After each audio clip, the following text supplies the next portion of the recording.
बहुत समय पहले की बात है। एक हरा भरा गांव था। उस गांव में एक गरीब लेकिन ईमानदार किसान रहता था। उसका नाम था रामू। भगवान का दिया सब कुछ है, बस मेहनत सच्ची होनी चाहिए। रामू रोज सुबह सूरज निकलने से पहले खेतों में काम करने चला जाता। बारिश कम होती थी, फसल सूखने लगी थी। हे भगवान, इस बार फसल अच्छी हो जाए, बच्चों का पेट भर जाएगा। हिम्मत रखो, मेहनत कभी बेकार नहीं जाती। उसी राज्य का राजा था राजा वीर सिंह। राजा दयालु तो था, लेकिन उसे अपने मंत्रियों पर ज्यादा भरोसा था। महाराज, राज्य में सब ठीक है, किसान बहुत खुश हैं। लेकिन सच्चाई कुछ और ही थी। एक दिन राजा ने खुद सच्चाई जानने के लिए आम आदमी का भेष धारण किया। आज देखता हूँ मेरी प्रजा सच में खुश है या नहीं।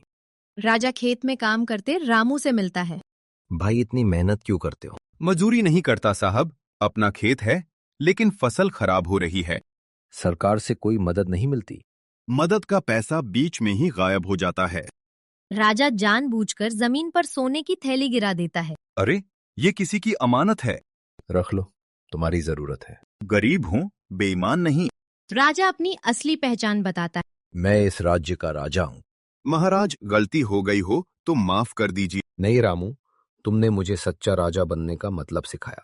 राजा दरबार में मंत्रियों को बुलाता है और राज्य के बारे में पूछताछ करता है। किसानों की मदद का पैसा कहाँ गया? किसी भी भ्रष्ट मंत्री के पास कोई भी जवाब नहीं था। राजा गुस्से में आके सभी मंत्रियों को जेल भेज दिया। राजा रामू को दरबार में बुलाता है। आज से रामू पूरे गांव का मुखिया रहेगा। महाराज, आपने हमारे ऊपर भरोसा किया है। मैं पूरी इमारत के साथ काम करूंगा। जहां किसान खुश, वहीं राज्य खुश। गांव फिर से खुशहाल हो गया। किसान खुश थे और राजा समझ चुका था कि सच्ची ताकत प्रजा में होती है। इस तरह ईमानदारी ने राजा और राज्य दोनों को बदल दिया। ईमानदारी सबसे बड़ी दौलत होती है।